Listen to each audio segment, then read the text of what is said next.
So we come this Sunday to this really beautiful feast day that unfortunately has been forgotten by so many churches, even though it's one that spreads across Orthodoxy, Catholicism, Anglicanism, Lutheranism, but it's been forgotten. And it has many titles. In our tradition, we call it the Feast of the Presentation of the Lord. The Roman Catholics call it the Purification of Mary. The Orthodox call it the meeting of Jesus and Anna and Simeon.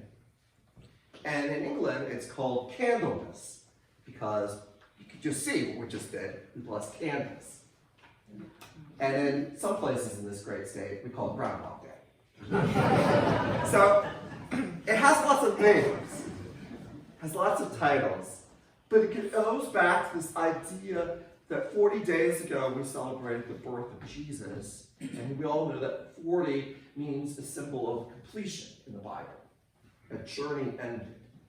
And 40 days out, we now come to this day. And so that after this day, we now look towards Lent, springtime. But the story that we just heard with the Gospel of Luke is one about giving and receiving, of offering and of being an offering received. An offering we know of is that Joseph and Mary, being poor people, offered the minimum requirements offered for a firstborn male to be sacrificed before God. Not a lamb, not a goat, but the cheapest thing that was acceptable at that time. That was 2 pigeons or 2 doves. And they were brought before the priest and sacrificed, an offering. And that's really why we have candles are being offered. And because a lot of times people ask me, it's like, why do we still use candles in church when we have electric lights? Well, candles are a sacrifice, and we don't think about it that way. Candles are consumed when you light it. It's an offering. Actually, when you go to the church goods catalog, which I love, it's like the Sears Roebucks for priests. And it comes like every year, and you feel excited. What new vestments will it be? There's a section that says consumables. And consumables are candles, hosts, wine, incense, holy oils, stuff that you go through. It's consumed. It's offered to God. And I think that's something we don't think often about. What do we offer to God? What is it that we're offering? Maybe it is a candle.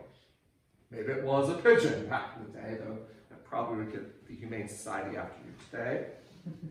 But what is it that you're offering to God?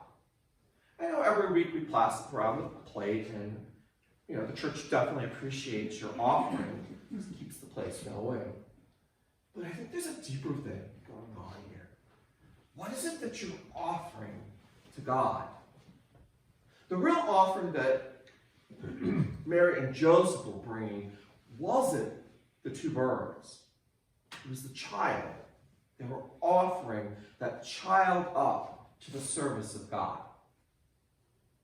And even today, in the Orthodox Church, when a child is baptized, and I think this is a beautiful thing, though I'm going to have to explain, it's a little sexist, so brace yourself.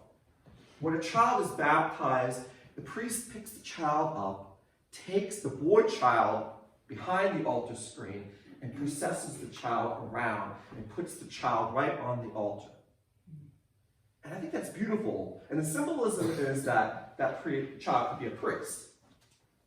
Unfortunately, women, are not as inclusive as we are. They'll pick the child up and bring it right to the altar screen and place the child right there before the holy doors. But still, the symbolism is there. You're being offered as a whole person to God.